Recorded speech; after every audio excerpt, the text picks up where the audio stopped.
کالا جادو کیسے ختم کیا جائے؟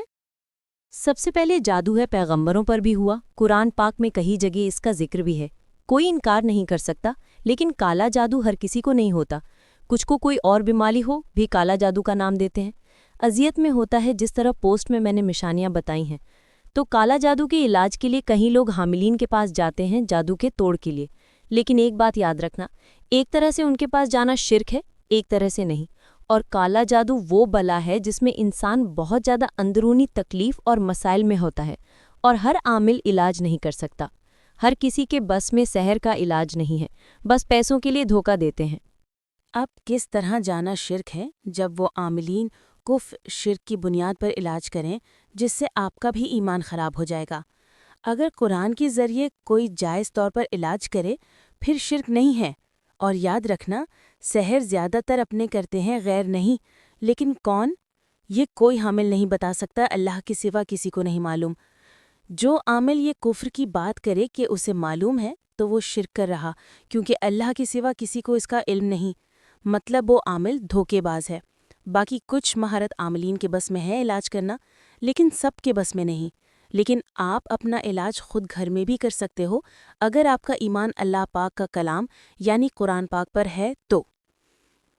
اگر آپ کو شک ہے کہ آپ پر جنات یا سحر کا اثر ہے تو یہ معلوم کرنے کے لیے قرآن پاک کی ہر سورت سے جو آیتیں اکٹھی کی ہیں جسے منزل کہتے ہیں، منزل کو آڈیو کے طور پر اور آذان کو فون سے غور سے کان لگا کر سنیں، اسے 2 یا 3 گھنٹے۔ اگر کوئی بھی نشانی آپ کو محسوس ہو، یعنی سر درد، پاؤں میں درد یا کوئی بھی سمٹمز محسوس ہو، یا یہ مہا تھاٹس بھی ہو سکتا ہے رات کو کچھ آپ کو ڈرانے کی کوشش کرے، تو سمجھے کچھ ہے آپ میں جنات کا اثر۔ اگر بس کچھ اور محسوس ہو، ڈر نہ لگے، تو مطلب آپ پر سحر کے اثرات ہیں۔ جنات کے لیے ہو سکے کسی اچھے عامل کے پاس جائیں، اگر پرانا ہے آپ خود بھی علاج کر سکتے ہو، لیکن خود سے ڈر لگتا رہے گا، باقی سحر کا علاج آپ خود گھر میں کر سکتے ہو۔